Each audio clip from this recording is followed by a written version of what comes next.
நெறைய customer doubt என்னன்னா, tubeless டயர்ல ஆணி குத்துனா எடுக்கலாமா? வேண்டாமா? அப்படிதான் யோசிப்பாய்ங்க. இப்போ சின்ன ஆணியா இருந்ததுன்னா, நீங்க எடுக்க தேவையில்ல. இப்போ கடைக்கு எடுத்துட்டு வந்து பஞ்சர் போடலாம். அதாவது இந்த கஸ்டமர் அதுதான் பண்ணியிருக்காரு. சின்ன ஆணியா இருந்திருக்காரு. அதுவும் ஸ்டாப்லர் பின் தான் ஏறியிருக்கு. மாரி ஏறியிருக்கு. இப்ப 2 இடத்துல லீக் ஆயிட்டு இருக்கு. அதனால அவரு என்ன பண்ணியிருக்காரு, எடுத்துட்டு அதுக்கப்புறம் கடைக்கு வந்திருக்காரு. அதுக்குள்ள ஃபுல்லாவே இறங்கிருச்சு காத்து. இது வந்து ரொம்ப ஸ்லோவா தான் இறங்குது. அதுவும் வந்து பாருங்க, இன்னைக்கு மார்னிங் எடுத்திருக்காரு. ஈவினிங் வரைக்கும் காத்து நின்னுருக்கு. அந்த ஆணி எடுத்ததுக்கு அப்புறம் கூட. அதனால சின்ன சின்ன பின்னு, சின்ன ஆணி அதெல்லாம் இருந்ததுன்னா எடுக்க தேவையில்ல. நீங்க அதுக்கப்புறம் பஞ்சர் கடைக்கு எடுத்துட்டு வந்து டயர செக் பண்ணிட்டு லீக் ஆகுதா இல்லையான்னு பார்த்துட்டு கூட நீங்க பஞ்சர் போட்டுடலாம். பெரிய ஆணி, போல்ட்டு அந்த மாரியெல்லாம் ஏறுச்சுன்னா, கண்டிப்பா அது எடுத்தாகணும். ஏன்னா, சைடு வந்து அடிபட ஆரம்பிச்சுரும்.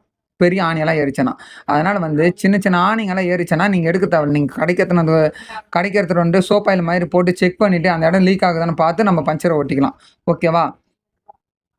இப்ப பஞ்சர போட்டு முடிச்சிட்டதுக்கப்புறம், அந்த ஒட்டுன ஸ்டிட்ச் எல்லாம் நம்ம கட் பண்ணி எடுத்துடணும். ஏன்னா, அது தரையில அடிச்சதுன்னா ஃபுல்லாவே வெளிய வந்துரும். அடுத்து நம்ம காத்த ஃபுல்லா அடிச்சு செக் பண்ணிட்டு, அதுக்கு அடுத்தது ஸ்ப்ரே மூலியமா நம்ம ஒட்டுன இடமும், டயர் ஃபுல்லாவும் நம்ம ஒரு டைம் வந்து செக் பண்ணிடணும். ஏன்னா, நம்ம ஒட்டுன இடத்தையும் நம்ம ஒரு டைம் செக் பண்ணிட்டா தான் நல்லது. லீக் ஆகுதா இல்லையா அப்படின்ட்டு. பாருங்க, டயர் ஃபுல்லாவே ஒரு ரவுண்ட்ஸ் வந்துரணும். ஃபுல்லா செக் பண்ணியாச்சு இல்லையா? இப்ப நம்ம ஒட்டுன இடமும் நம்ம ஒரு டைம் நம்ம